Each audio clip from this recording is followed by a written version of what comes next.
오늘 우리에게 주시는 하나님 말씀은 요한계시록 9장 13절부터 21절입니다. 여섯째 천사가 나팔을 불매 내가 들으니 하나님 앞 금 제단 네 뿔에서 한 음성이 나서 나팔 가진 여섯째 천사에게 말하기를 큰 강 유브라데에 결박한 네 천사를 놓아주라 하매 네 천사가 놓였으니 그들은 그 년 월 일시에 이르러 사람 3분의 1을 죽이기로 준비된 자들이더라. 마병대의 수는 2만만이니 내가 그들의 수를 들었노라. 이 같은 환상 가운데 그 말들과 그 위에 탄 자들을 보니 불빛과 자줏빛과 유황빛 호심경이 있고 또 말들의 머리는 사자머리 같고 그 입에서는 불과 연기와 유황이 나오더라. 이 세 재앙 곧 자기들의 입에서 나오는 불과 연기와 유황으로 말미암아 사람 3분의 1이 죽임을 당하니라. 이 말들의 힘은 입과 꼬리에 있으니 꼬리는 뱀 같고 또 꼬리에 머리가 있어 이것으로 해하더라.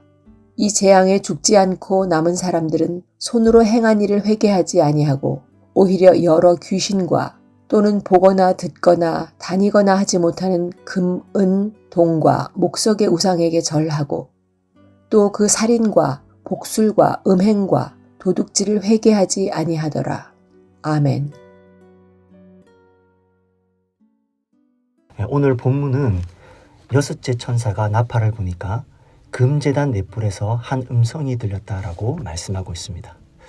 이 금제단은 계시록 8장에서 살펴본 바와 같이 성도님들의 기도를 모아 하나님 앞에 드리는 곳입니다. 그리고 13절의 한 음성은 순교자들의 기도, 그리고 고통당하고 환난당하는 모든 성도들의 공의를 강구하는 기도에 대한 하나님의 응답으로 볼 수 있습니다. 이 기도로 말미암아 이런 하나님의 심판이 지금 진행된다는 것을 또다시 말씀하고 있는 것이죠.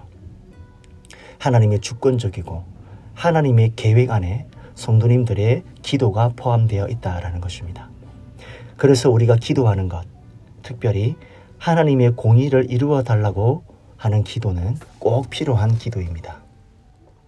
그래서 여전히 지금 이 여섯 번째 천사가 나팔을 불 때 이런 재앙이 있는데 이 재앙의 한 부분, 성도님들의 요구, 하나님의 공의로움을 나타내십시오라는 그 기도에 응답하신 하나님인 것을 오늘 본문은 이야기하면서 시작을 하고 있는 것이죠. 자, 오늘은 어떤 재앙이냐 하면 14절에 유브라데 강이 등장하고 있습니다. 이 유브라데 강은 이스라엘 북쪽에 있던 그런 강대국들이 이스라엘을 쳐들어올 때마다 건넜던 강입니다. 그러니 이것은 어떤 전쟁의 위협, 그들과 전쟁에서 결국 포로로 끌려가고 또 져버리는 그런 심판인데 타락한 천사들이 말을 거느리는데 그 수가 2만만이라고 소개하고 있습니다. 2만에 또 만이라는 것이죠. 그러니까 문자적으로 2억입니다. 그 수가 너무 어마어마하죠. 이 시대의 2억이라는 것, 꼭 숫자적으로 반드시 2억이어야 된다라기보다는 상상할 수 없을 정도의 수많은 그런 마병의 그런 군사들이다라는 것이죠. 18절 모습을 보시면 그들이 자기들의 입에서 나오는 불과 연기와 유황으로 말미암아 사람 3분의 1이 죽임을 당하니라 라고 말씀하고 있습니다. 이들로 말미암아 사람의 3분의 1을 다 죽인다라는 것이죠. 3분의 1, 여기서 말하는 3분의 1이라고 하는 것은 인침을 받지 못한 사람들을 이야기하는 것이죠. 그런데 3분의 1이 죽어도 문제가 무엇이냐? 오늘 20절과 21절을 보니까 그들이 회개하지 않는다라고 말합니다. 회개하지 않는다. 참 신기하죠. 이런 큰 재앙을 만나면 회개할 법도 한데 이들은 회개하지 않는다라는 것이죠. 그러니까 회개하지 않는 이유를 이렇게 설명합니다. 20절입니다.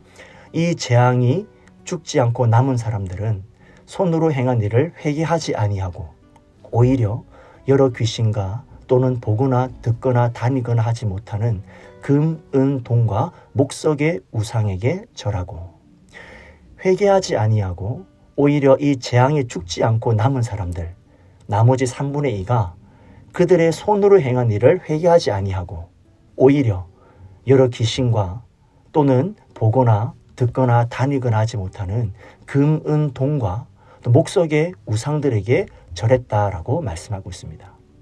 그러니까 오히려 우상 숭배를 했다라는 것이죠. 이들이 우상 숭배 때문에 심판당하고 멸하고 3분의 1이 죽었는데 그럼에도 불구하고 남은 자들이 오히려 더 우상에게 절했다라는 것이죠. 21절입니다. 또 그 살인과 복술과 음행과 도둑질을 회개하지 아니하더라. 더 완악해지는 것이죠. 회개할 기회를, 구원받을 수 있는 기회를 주고 있음에도 불구하고 회개하지 않습니다. 더 완악해집니다. 그래서 우리가 여기서 기억해야 되는 것이 있습니다. 복음을 전하고 또 하나님의 재앙이 있을 때 무조건 다 회개하게 되느냐? 그렇지 않고 완악하게 될 경우도 있다라는 것이죠. 복음을 전했지만 그 복음을 받아들이지 않는 사람들도 있다라는 것이죠. 회개하지 않는 사람들이 있습니다. 그래서 그들이 그런 복음을 전하는 증인들을 오히려 괴롭히지 않습니까? 복음의 능력이 없어서가 아닙니다.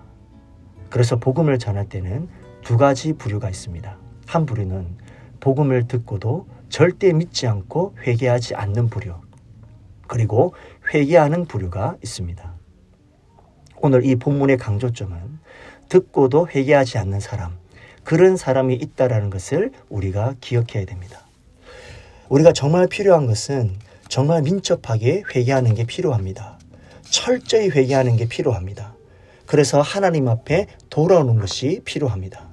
복음을 듣고 하나님께로 돌아와야 되는 것이죠. 하지만 이런 마지막 때에, 이런 듣지 않는 시대에도 우리는 복음을 전파해야 됩니다.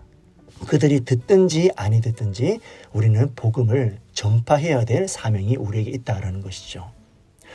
말씀을 맺습니다. 오늘 본문을 통해서 하나님은 심판 가운데서도 그들에게 회개의 여지를 주고 있습니다. 오늘을 살고 있는 우리에게도 마찬가지입니다. 회개의 여지를 주는 것, 우리가 더 점도 없고 흠음도 없는 하나님의 사람으로 세우기 위해서 하나님은 우리에게 여러 가지 경로를 통해서 회개할 여지를 주고 계십니다. 회개하기를 원하시는 겁니다. 그래서 진짜 회개하고 하나님이 원하는 우상 숭배하지 아니하고 하나님만을 섬기는 그런 자리로 우리를 이끌어 가기를 원하십니다. 더 나아가 본문에 오늘 이들이 곧 세상의 불신자들로서 하나님의 선택받지 못한 자들임을 기억할 때 자신의 죄를 뉘우치고 회개하는 것도 역시 하나님의 은혜로 말미암는 것임을 우리가 알 수 있습니다. 그렇습니다. 자신이 자기 죄를 뉘우치고 회개하는 것도 오직 하나님의 은혜로 말미암는 것입니다. 그리고 이러한 사실을 아는 것은 오늘 우리 성도들에게 매우 중요한 의미를 담고 있습니다. 왜냐하면 성도님들 가운데 믿음으로 하나님의 은혜로 구원받은 것은, 하나님의 은혜로 말미암는 것은 알면서도 회개와 뉘우침은 자신의 공로로 말미암는다고 생각하는 사람들이 있기 때문입니다. 여러분, 앞서 보았듯이 이 세상에 인류의 3분의 1이 죽음을 당하는 재앙을 겪고서도 도무지 깨닫지 못하고 회개하지 못한 사람들이 있습니다. 더 오히려 완악해집니다. 따라서 하나님이 고난으로 치신다고 하여 모든 자들이 다 회개하고 돌이키는 것은 아님을 우리가 알 수 있습니다. 오직 하나님의 은혜로, 하나님에 의해 선택된 자들만이 은혜를 입어 회개하고 돌이킬 수 있는 것이죠. 그러므로 정녕 오늘 우리는 그 하나님의 은혜가 없다면 그 어떤 고난과 고통으로도 강팍한 우리 인간들은 결코 자기의 죄를 뉘우치고 회개할 수 없다는 사실을 분명히 깨달아야 하겠습니다. 그리하여 오늘 우리가 이처럼 하나님을 알고 믿은 것도 하나님의 은혜로 말미암는 것이고, 또한 말씀과 고난으로 깨우치실 때마다 죄를 회개하고 돌아설 수 있는 것도 역시 하나님의 은혜인 줄 알아서 항상 감사와 영광을 하나님께 돌리고 겸손하고 아름답고 복된 그런 삶을 살아가는 우리 서문의 모든 성도님들이 되시기를 주님의 이름으로 소망합니다.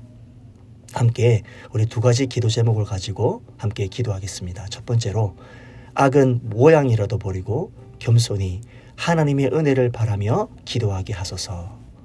둘째, 담임 목사님 은퇴식 위임식 가운데 하나님의 충만한 은혜를 부어 주소서. 함께 기도하겠습니다.